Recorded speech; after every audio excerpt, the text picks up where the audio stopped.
Is William Michael Paul. Who does not know me, who has never met me, raise your hand. Excellent, great. Have three first names, you picked up on that real quick. Good job, good job. I'll share briefly then, since you don't know me, how I got started in Toastmasters and what a journey it's been for 3 years. I'm only 3 years old. I was asked to join Toastmasters and I declined for 10 months. And this person would not leave me alone. Persistent. Her name is Lori Whaley. She lives in the Key Peninsula out at Key Center, out by Shelton area. She started calling the home. I'd go down to Los Angeles and work. I'd come back and she'd see me at Starbucks. It seems like she always knew when I was going to come back home. She'd ask me again. I said, I'm really busy. Thank you very much. And one day, she knocked on my door. Oh my, isn't this a brave soul? So I got up and I looked at her and she said, would you please join Toastmasters? So I thought, aha, I have an idea. I'll go to please her and leave. How easy could that be? Well, I did go. I did attend the meeting. And there's only 4 or 5 people. And I didn't say a word. I just watched. Thought it was corny. Just watched. And they even did table topics, which I did not participate in. I just said, I'll pass. And I thanked him when I went home. And I thought, thank you. That's the end of that. 2 weeks later, here comes Lori. She said, we didn't hear from you. Would you mind coming again? Just share something about yourself. I thought this would be easy peasy. Come on, I'm an actor. Anybody get in front of everybody, talk to them. Well, guess what? I did get up. And I could not speak to them. I know about stage because you look across the room, you have to look at him in the eye. In film, you never look at him in the eye, you just work with your scene partner. You don't look at him in the eye because you don't want to break the fourth wall. That's the magic you guys watching a stage or movie. And then I got up there and I realized, I can't talk. They're looking at me. What do I do? So I shared a little bit about myself. And basically what I shared was, I grocery listed who I was. Like any other guy. Good husband, good grandfather, hard worker, love sports. I said, wait a minute, they're just looking at me like this. Well, this isn't going too well. So I thought I would be honest with him. I took a step back, took a deep breath. I stepped forward and I said, last month I had to do the hardest thing in my life. I gave my only daughter's eulogy. You could hear a pin drop. And then the evaluator came up and said the most wonderful, kindest, nicest, humbling things you could ever say to a human being. And guess what happened? They got me. And that was 3 years ago. Within a couple of months, I became the president. We had the 5 members. By the time I was finished, we had 26 of us there at the club. So I just really kicked it really hard. High energy, love people, went out and enjoyed my life. That's how I got started in Toastmasters. And then during that presidency term, I went to Vassar College in New York in a town called Poughkeepsie, about 2.5 hours up the Big Apple. In a stage production. This was at Merrill Street Theater. Very posh, very honored to work there. Worked there for 6 weeks on this production. What a squeaky clean college that is. There's no party people there. That's all high-tech, very, very talented people. And we put on about 8 performances. And the last performance, we did it for the drama and film department. And afterwards, their professor called all the children, adults down, to ask us if we had any questions. It was Q&A time. A lot of questions were directed to me. One young actor said, I pay $100 a day for acting lessons. How can I cut that in half? I said, here's the deal. If you want to write speeches, monologues, have fun with improv, table topics, make lifelong friends, be motivated, discover your own voice, grow in confidence, for less than $100 a year, you can join Toastmasters. Wow. His eyes lit up like that. He realized acting classes, and that's basically what Toastmasters is, they're acting classes. And then a young lady came up down the stairwell, grabbed the mic, and she was a little tiny thing like this, cute and bright and shiny like a brand new penny. She was adorable. She said, "Excuse me, Mr. Paul." I said, "Yes, what is it?" "How did Toastmasters begin in America?" Wow. Now, I've been in Toastmasters like a little over a year there, and my community never spoke about that. I had no clue how Toastmasters got started. It's a mystery to me. So as all actors do, we do this favorite thing, all of us. We hug each other, we say those 3 most powerful words you can say to anybody. They get you out of everything. So we're always saying those 3 powerful words. They're powerful. So I looked at her, I said, "I'll Google it." Those are 3 powerful words. And I did when I got home, and I promised I'd get back to her. I let it go. 3 weeks later, after my first fall convention, real excited, he personally called me up and asked me if I would attend the fall convention. I didn't want to go, but I went anyway. And I was sitting there, enjoying myself. And then Bill Mansfield. Anyone here know Bill Mansfield, Mr. Mansfield? Thank you, Mike. Wonderful man. He was passing out awards. I thought this was neat. I'd never seen so many awards, so many people marching up and down getting this little award for Toastmasters. And then finally he said, "Well, you have the last award here, the day." And he went on this big display about this person that's so brilliant and great in Toastmasters, all these fantastic things. I sat there thinking, I'd like to meet this guy. And what happened, he said, "The award goes to William Michael Paul." And I became a Toastmaster the year that year. Wow. And I was so surreal to me. Now, I'm very emotional, and I'm a former Marine, and Marines don't cry.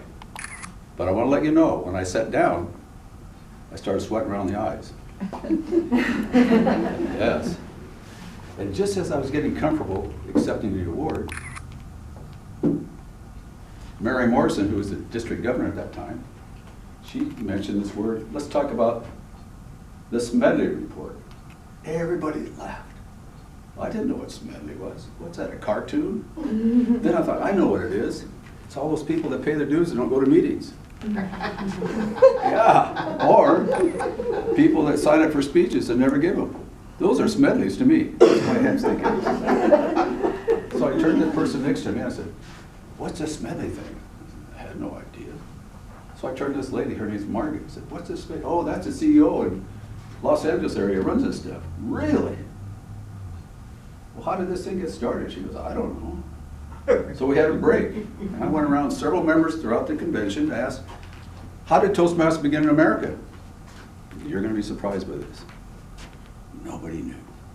Nobody knew. Well, except one person in the back table getting coffee. He said he knew it started in London. I just walked by. I had no idea London was in America. That's the only thing I said. So then I saw my dear friend Larry. Now Larry was my mentor, and he knows everything. Here's something about Larry. He's a former commercial airline pilot. And when he gives answers, he goes directly to the cockpit. Suit tie on. He's very formal. He lowers his voice. "This is Captain Larry here." He just goes in that mode every time you ask him a question. So I said, "Larry, do you know how Toastmasters began in America?" "Yes, I do there, will you?" "Well, could you please share?" "Ralph C. Smedley, check. 1924, check. YMCA, check. Santa Ana, California, check." Wow. Apparently we're ready for takeoff. I was excited for this. I thought, wow, all this new knowledge. I know how Toastmasters began. Ralph C. Smedley. And I won the award. I was excited. Thrilled to death. And then, on the way home, I had an epiphany. And it wasn't one of these little tiny little Holy Grammarian epiphanies. No. This is more like, holy Toastmasters, I'm the Toastmaster of the Year epiphany, you know? And I was excited with this knowledge. And then I got a vision. Now, all Native Americans get visions. We all do. And I realized, without trying to be insulting to anyone, the Native Americans were here before the Europeans. So before any Washishu, which is white people, thought about Toastmasters, we were heading. I want to let you know now the truth, how it really started. One day, in the Dakotas, a Lakota chief with his 2 braves ran into a white man, Washishu, on a horse. Now there's documentation on this. This is not a little story I'm making up here, okay? I'll share this with you. So here's the chief and his braves, holding out his hand, and there's the cowboy. So this is how it started. This is how Toastmasters got its roots. It was that time, the chief was going to meditate about this white person. So his 2 braves were behind him.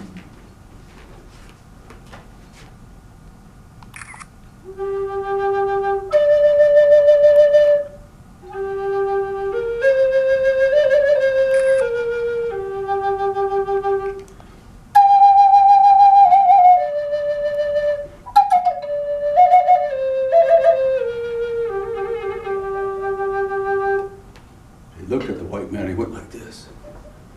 The white man stood tall on his horse. He went like this. The chief looked at him and went.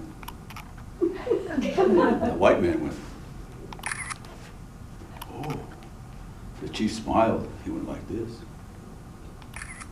And the cowboy went. And they went their separate ways. Wow. Well, the cowboy arrived home to his cabin, got off his horse.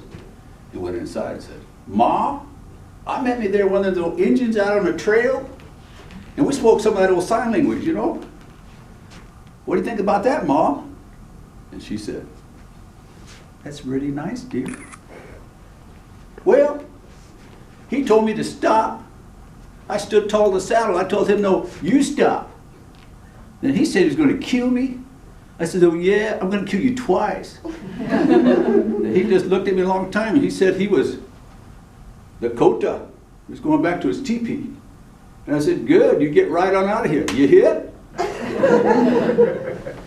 Well, now you're going to believe this now. The exact same time the cowboy was sharing with his wife, the chief rode into his village, dismounted from his pony, went inside the teepee, and him say, 'Woman, meet white man on the trail. Him knowing sign language. What you think, woman?' 'That's real nice.' Him say, I tell him, 'How?' Him standing tall as saddle, he says, 'No, how?' And I tell him, 'Right back at you.' And he says, 'Whoa,' he goes, and tells me he belongs to the Order of the Elks. I look at him a long time and I tell him I'm Lieutenant Governor of Toastmasters.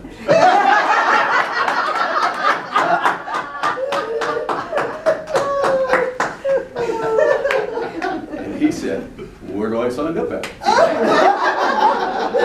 Now, what happened next?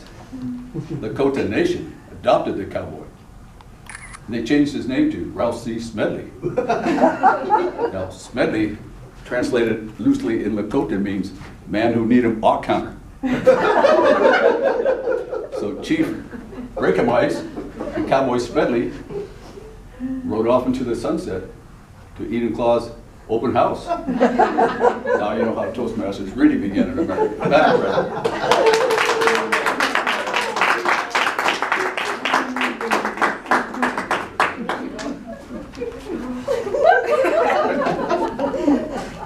I didn't see that coming at all. That was awesome. Thank you very much. That was absolutely hilarious.